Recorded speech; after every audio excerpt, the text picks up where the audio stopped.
Praise the lord అండి. అందరూ ఎలా ఉన్నారు? బాగున్నారా? సో ఈరోజు మనం అయితే తోమా గారు ఫస్ట్ వచ్చి ప్లేస్ చేసిన చర్చ్కి అయితే వెళ్ళబోతున్నాం. సో ఇదైతే త్రిశూర్ నుంచి పలయూరులో ఉంది. సో త్రిశూర్ నుంచి పలయూరు వెళ్ళాలంటే సక్తన్ బస్ స్టాండ్ నుంచి చాలా నెంబర్ ఆఫ్ బస్సెస్ ఉంటాయి. సో మన జర్నీ అయితే స్టార్ట్ అయిపోయింది పలయూరుకి. సో త్రిశూర్ నుంచి పలయూరుకి 1 hour 10 minutes అండి.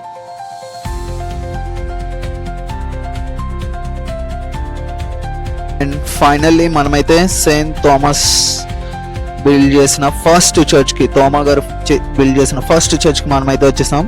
సో ఇక్కడ చూసుకున్నట్టయితే founded by Saint Thomas apostle AD 52 అని అయితే ఉంది.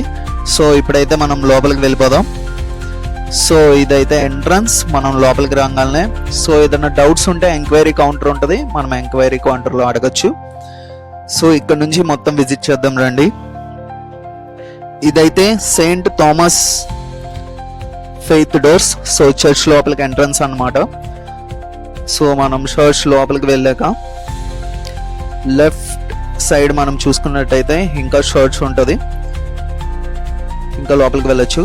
అదే మనం రైట్ సైడ్ చూసుకున్నట్టయితే సో తోమా గారు మనకి ఫస్ట్ క్రాస్ అక్కడ ప్లేస్ చేశారనమాట.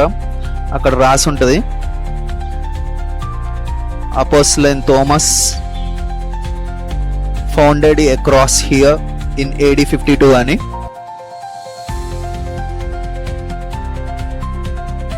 సో నెక్స్ట్ మనం బాప్తిజం పాండ్కి అయితే వెళ్తున్నాము.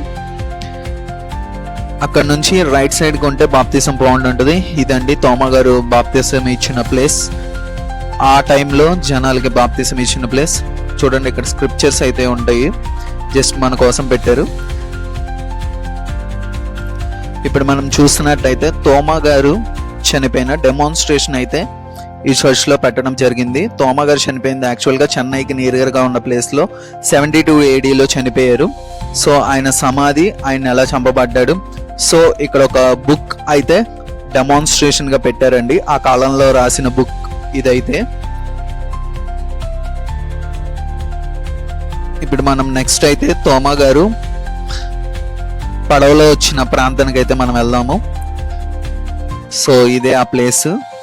తోమా గారు పడవలో వచ్చి ఫస్ట్ ఇండియాలో కేరళ త్రిశూర్ ప్రాంతానికి వచ్చి ఇక్కడ నుంచి పలయూరు నుంచి చర్చ్ని ప్లేస్ చేసి 52 ADలో ఆయన క్రైస్తత్వాన్ని మొదలుపెట్టాడు. సో దానికి సంబంధించిన మొత్తం డీటెయిల్స్ దీంట్లో ఉన్నాయండి. ఎలా వచ్చారు ఏంటి అనేది ఇక్కడ రిప్రజెంట్ చేశారు బోర్డులో, ఎప్పుడు వచ్చారు అనేది. సో నెక్స్ట్ వీడియోలో మ్యూజియం మొత్తం పెడతానండి, ఆ కాలంలో ఏమేమి వాడారు, ఏమేమి ఉండేవి, ఎలా ఉండేవి అనేది. సో అది లెంత్ ఎక్కువ వస్తుందని ఈ వీడియోకి యాడ్ చేయలేదు. సో నెక్స్ట్ వీడియో కంపల్సరీగా వాచ్ చేయండి.